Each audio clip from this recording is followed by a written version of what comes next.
প্রিয় দর্শক, জার্মানি থেকে এথেন্স যাওয়ার এই ট্রাভেলটা এত কঠিন হবে আমি ভাবতেও পারিনি। কিন্তু এই জার্নিটা আমাকে শিখিয়েছে যে সবচেয়ে বড় স্ট্রাগলের পরই সবচেয়ে সুন্দর জিনিস আমাদের জন্য অপেক্ষা করে। আর শেষে যা দেখলাম গ্রিসে পৌঁছে, সেটা একদমই অবিশ্বাস্য আমার কাছে। হ্যালো এভরিওয়ান, আমি সুজাতা। আমার নতুন একটা ভিডিওতে আপনাদের সবাইকে স্বাগত। তার আগে বলুন, আপনারা সবাই কেমন আছেন? আমরা খুবই ভালো আছি। হ্যাঁ, রাতে খুব ভালো ঘুম হয়নি, খুব ভালো নয়, ঘুমই হয়নি। কারণ প্রতিবারের মতোই আমরা যখনই কোনো ট্রাভেল করি তার আগের দিন আমরা ঘুমোতে পারি না, হয়তো খুব এক্সাইটেড থাকি, তাই রাতে হয়তো 2 থেকে 3 ঘন্টা ঘুমোই। তো কাল রাতেও এরকমই ঘুম হয়েছে, বাট খুবই এক্সাইটেড যে আমাদের স্বপ্নের দেশে আমরা যাচ্ছি। আর এখান থেকে আমরা যাচ্ছি মিউনিক। আমরা যে সিটিতে রয়েছি সেখান থেকে মিউনিক প্রায় 3 থেকে 3.5 ঘন্টা ট্রেনে।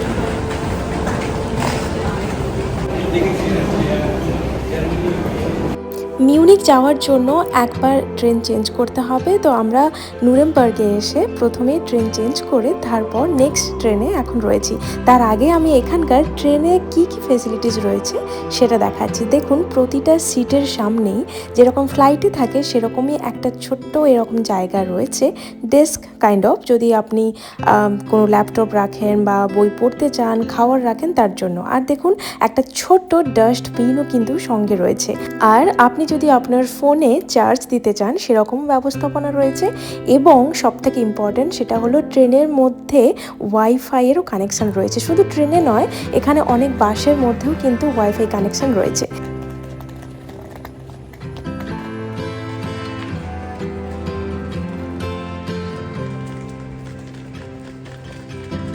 এখন আমরা মিউনিক পৌঁছে গেছি, কিন্তু মিউনিক থেকে মিউনিকের এয়ারপোর্ট যাওয়ার জন্য প্রায় 20 মিনিটস এরকম টাইম লাগবে, 20 to 30 মিনিটস ট্রেনে টাইম লাগবে। তো তার জন্য আমরা এখানে এসে নেক্সট ট্রেনে চলে এসেছি। কিন্তু এখানে একটা ব্যাপার রয়েছে জার্মানিতে, সেটা হলো এখানে যে ট্রেনের কানেকশানগুলো রয়েছে, মানে যদি আপনাকে 2, 3, 4টা ট্রেন চেঞ্জ করতে হয় তাহলে যে গ্যাপটা থাকে খুবই কম। তাই আমাদের মিউনিক এয়ারপোর্টে যাওয়ার জন্য ট্রেনটা অনেক কষ্টে নিতে হয়েছিল। মানে আমরা রীতিমতো দৌড়ে জাস্ট 1 মিনিটও সময় ছিল না। আমরা কিছুক্ষণের জন্য ভেবেছিলাম হয়তো আমাদের এই ট্রেনটা মিস হয়ে যাবে, আর এই ট্রেন যদি মিস হয়ে যায় তাহলে আমরা এয়ারপোর্টে পৌঁছতে পারবো না, আর আমাদের ফ্লাইটও মিস হয়ে যাবে। আমরা জানি না গ্রিস আদৌ যেতে পারবো কি পারবো না। কারণ যদি মিস হয়ে যায় ফ্লাইট, তাহলে আবার সঙ্গে সঙ্গে ফ্লাইটের টিকিট বুক করে যেতে অনেক টাকার খরচ আছে। যাওয়া যে সম্ভব নয় সেটা নয়, যাওয়া পসিবল, কিন্তু আপনাকে অনেক টাকা খরচ করতে হবে। আমাদের সেটাই হয়তো হতো ভেবেছিলাম, কিন্তু একজন আমাদের প্রচুর পরিমাণে হেল্প করেছিলেন। আমি থ্যাংক ইউ বলবো ওনাকে, নামও জানা হয়নি, বাট প্রচুর পরিমাণে উনি হেল্প করেছিলেন। আর ফাইনালি আমরা ট্রেন ধরে এখন এয়ারপোর্টে পৌঁছে গেছি। আজ সকাল থেকে আমরা দুজনে এত দৌড়াদৌড়ি করেছি, সেই স্টেশন থেকে এয়ারপোর্টে আসার জন্য, ট্রেন ধরা থেকে শুরু করে আবার এয়ারপোর্টে পৌঁছে আমাদের ফ্লাইট কত নম্বর টার্মিনালে রয়েছে সেটা খুঁজতেও আমাদের এই মিউনিক এয়ারপোর্টে অনেক টাইম লাগলো। ফাইনালি এসছি আমরা। কি ছুটলাম আজকে।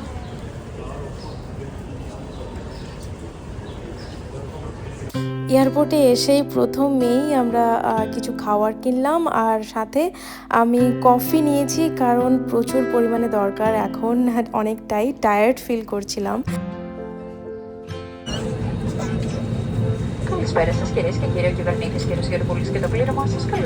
ফাইনালি আমরা গ্রিস যাচ্ছি। অনেক কষ্টের পরেও যে আমরা যেতে পারছি সেটার জন্য অনেক অনেক গ্রেটফুল। আর আগে দেখাই আমি আপনাদের সুন্দর এই বাইরের অবস্থাটা, যেটা আমি উইন্ডো দিয়ে দেখতে পাচ্ছি। আর তারপরেই আমাদের দিয়ে গেল অরেঞ্জ জুস।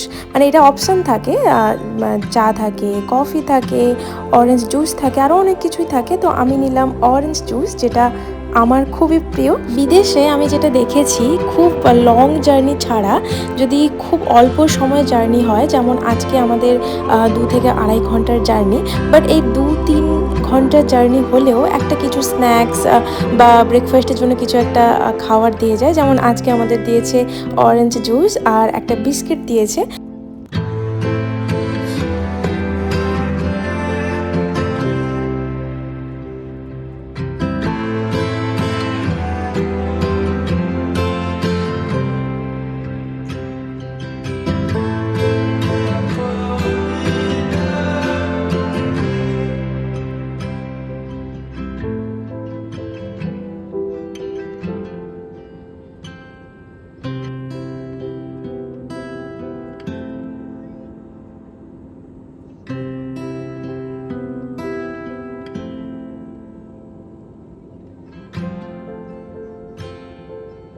আমি তো এইটুকু সময়ের মধ্যেও ঘুমিয়েও গিয়েছিলাম, কারণ প্রচুর পরিমাণে সত্যিই টায়ার্ড ছিলাম। তাই একটু ঘুমিয়ে উঠেই তারপর দেখলাম যে বাইরে এত সুন্দর দৃশ্য। যখনই মনে হয় যে ভালো লাগছে না, তখনই একটু বাইরের দিকে দেখে নিই, না হলে না কেমন একটা লাগে। কারণ এই ফ্লাইটগুলোতে সামনে কোনো টিভি থাকে না, যে সময় কাটাবো কিভাবে সেটাও ভাবতে হয়। দেখুন আমরা অলমোস্ট কিন্তু পৌঁছে গেছি।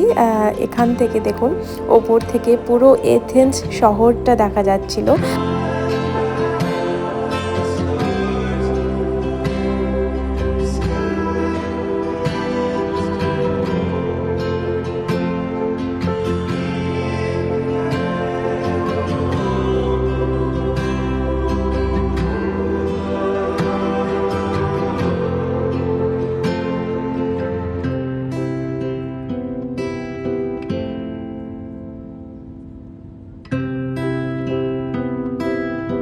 ফাইনালি আমরা এখন এথেন্সে পৌঁছে গেছি। আর এখান থেকে আমাদের এথেন্সের যেখানে আমরা থাকবো সেখানে আমাদের বাসে যেতে হবে, বা কোনো কার বুক করেও আমরা যেতে পারি। যেহেতু আমরা নতুন এখানে, চারপাশে এসে দেখছি যে বেশিরভাগই গ্রিক ভাষাতে লেখা আছে, আর তার নিচে অবশ্যই অনেক জায়গাতে ইংলিশ ল্যাঙ্গুয়েজেও কিন্তু লেখা আছে। বাট ভেবে ভালো লাগছে যে একটা নতুন দেশ আবার এক্সপ্লোর করব আমরা দুজন মিলে। তার জন্য প্রচুর পরিমাণে এক্সাইটেড, আবার একটু টায়ার্ডও বটে। কারণ এরপর আমাদের রুমে পৌঁছে আবার আমরা একটু পরেই বেরোবো, হয়তো 10 মিনিটস এরকম, হয়তো একটু রেস্ট নেব, তারপর আমাদের বেরোতে হবে। আর এখানে এসে দেখছিলাম যেহেতু নতুন সব কিছু, আমরা তো আর জানি না যে আমরা কিভাবে কোথায় বাস ধরবো, কোন জায়গাতে। তো সব কিছু জেনে আলটিমেটলি আমরা এখন বাসের মধ্যেই রয়েছি, যদিও বা বাসের মধ্যে প্রচুর পরিমাণে ভিড় ছিল।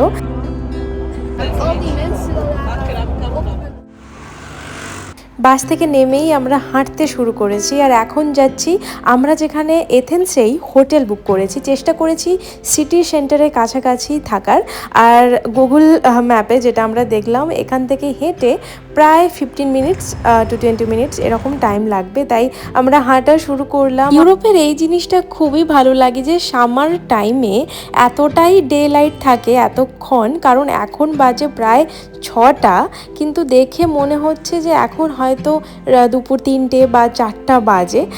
যদিও বা এখন একটু হঠাৎ করেই মেঘলা হয়ে গেল, বাট আজকের ওয়েদারটা কিন্তু ভালো। আর এখানকার টেম্পারেচার, মানে আমরা জার্মানিতে যখন বেরিয়েছিলাম টেম্পারেচার 3 to 4 ডিগ্রি এরকম ছিল সকালে, বাট এখানে পৌঁছেই দেখলাম যে টেম্পারেচার মানে রীতিমতো গরম লাগছে। টেম্পারেচার ধরুন 16 ডিগ্রি এরকম। আমরা ফাইনালি গ্রিসে পৌঁছে গেছি। আর গ্রিসের আজকে রাতটা কাটাবো এথেন্সে। আর এখন আমরা যে হোটেলটা বুক করেছি সেখানে যাচ্ছি। বাট রাস্তার সাইডে দেখতে পাচ্ছি যে প্রচুর কমলালেবুর গাছ রয়েছে। এই কমলালেবুকে বলা হয় ট্যাঞ্জারিনস, কারণ এর সাইজটা ছোট। কারণ কমলালেবুর না অনেক ধরন হয়। তো গাছ ওখানে সারা রাস্তা কমলালেবুর গাছ, দারুণ।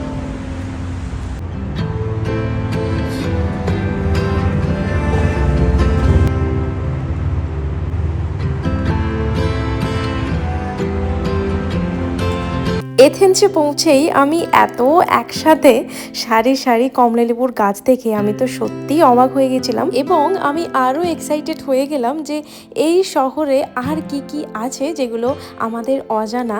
তার জন্য অবশ্যই আমরা এখন হোটেলে পৌঁছেই সঙ্গেই হয়তো 5 থেকে 10 মিনিট একটু রেস্ট নিয়ে বেরোবো। আমরা অলমোস্ট হোটেলের কাছাকাছি পৌঁছে গেছি।